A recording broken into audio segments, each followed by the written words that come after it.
Et maintenant, j'invite Monsieur le Premier ministre du Grand-Duché de Luxembourg, Xavier Bettel, à venir nous dire quelques mots. Merci de l'accueillir.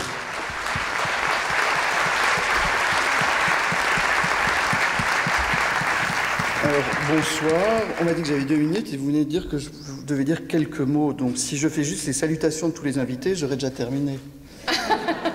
Donc, je vais le zapper. Alors, chers amis, merci pour l'invitation et un grand merci, bien sûr, à Guillaume d'avoir mis le Luxembourg à l'honneur. Alors, vous mettez un peu dans une situation délicate parce que vous m'avez cité, et moi j'ai toujours l'impression qu'on cite les gens une fois qu'ils n'existent plus.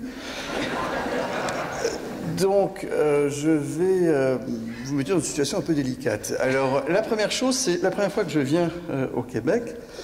Et je dois vous dire que les 2 jours que j'ai passés ici sont des jours passionnants, mémorables, des gens très sympathiques que j'ai rencontrés. J'ai appris beaucoup du Québec et je tiens à remercier pour les bonnes relations que le Grand-Duché de Luxembourg a avec le Québec.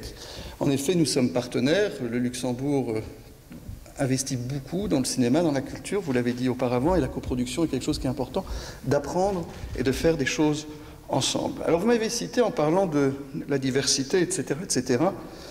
Alors, comme j'ai que 2 minutes, je vais les utiliser de manière utile.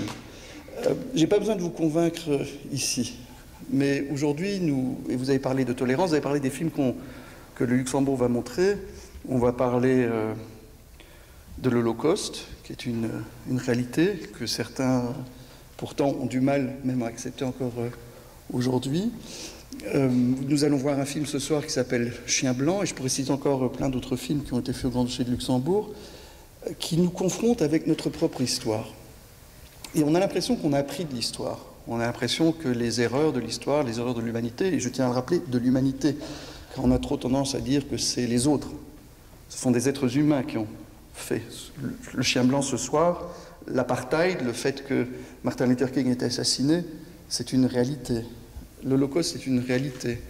Et je vois aujourd'hui, et le film dont justement vous avez parlé qui concerne l'Holocauste et un peu la situation qu'il y a dans divers pays en Europe aujourd'hui, est interdit d'être montré dans justement ce pays, soi-disant car il promouvrait les droits des LGBTI et du coup ne peut pas être montré dans ce pays. Donc c'est une réalité.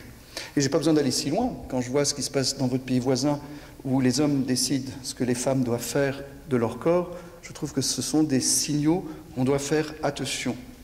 C'est la réalité. Ce qu'on a pensé acquis est en train d'être mis en jeu et valent le combat.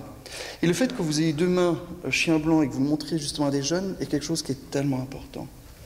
De montrer aux jeunes ce qu'est notre société, de montrer aux jeunes jusqu'à où va l'homme et de lui rappeler que la diversité est notre force. Moi, je l'ai déjà dit à Angoulême, si je regarde mes grands-parents, j'avais un grand-père qui était polonais, qui était juif, une grand-mère qui était russe orthodoxe, un grand-père qui était catho-luxo et une grand-mère qui était française athéiste. Je suis Premier ministre du Luxembourg et mon mari est belge, donc vous voyez. Mais tout ça...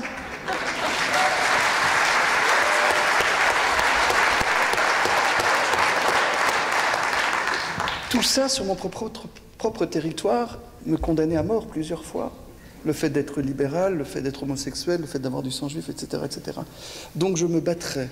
Et ça fait 9 ans que je suis Premier ministre, mais je continuerai à le battre, que ce soit en tant que Premier ministre ou pas Premier ministre, en tant que ministre des médias, en tant que ministre de n'importe quoi, en tant que député ou n'importe, pour ces valeurs.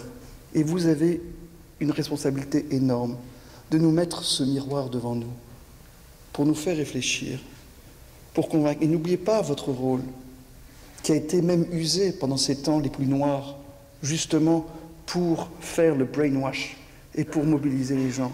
Donc aujourd'hui, le cinéma qui critique, et le cinéma, et on le finance même, puisque vous savez, si on payait les journalistes à l'article positif, j'aurais pas de dépenses.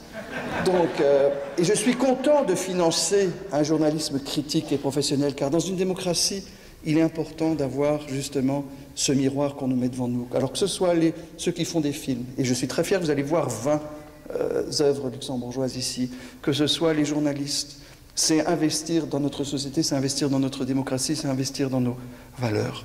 Alors j'espère que pour ceux qui ne connaissent pas le Luxembourg, déjà ce soir vous allez pouvoir déguster. Il y a du crément de Antoine Clazen, dont Bernard Massard, vous l'avez dit tout à l'heure, qui est super bon. Il y a du vin de chez Monsieur Cox aussi, ou je ne sais pas s'il y a peut-être du crément aussi, mais on a plein de choses pour vous dire. Donc au Grand-Duché de Luxembourg, il n'y a pas que des banques.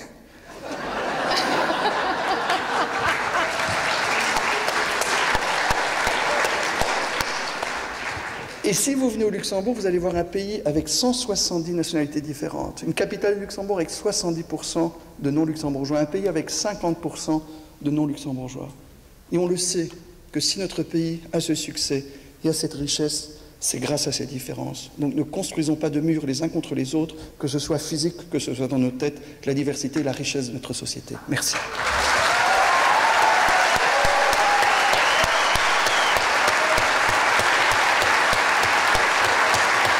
Merci beaucoup, Monsieur le Premier ministre.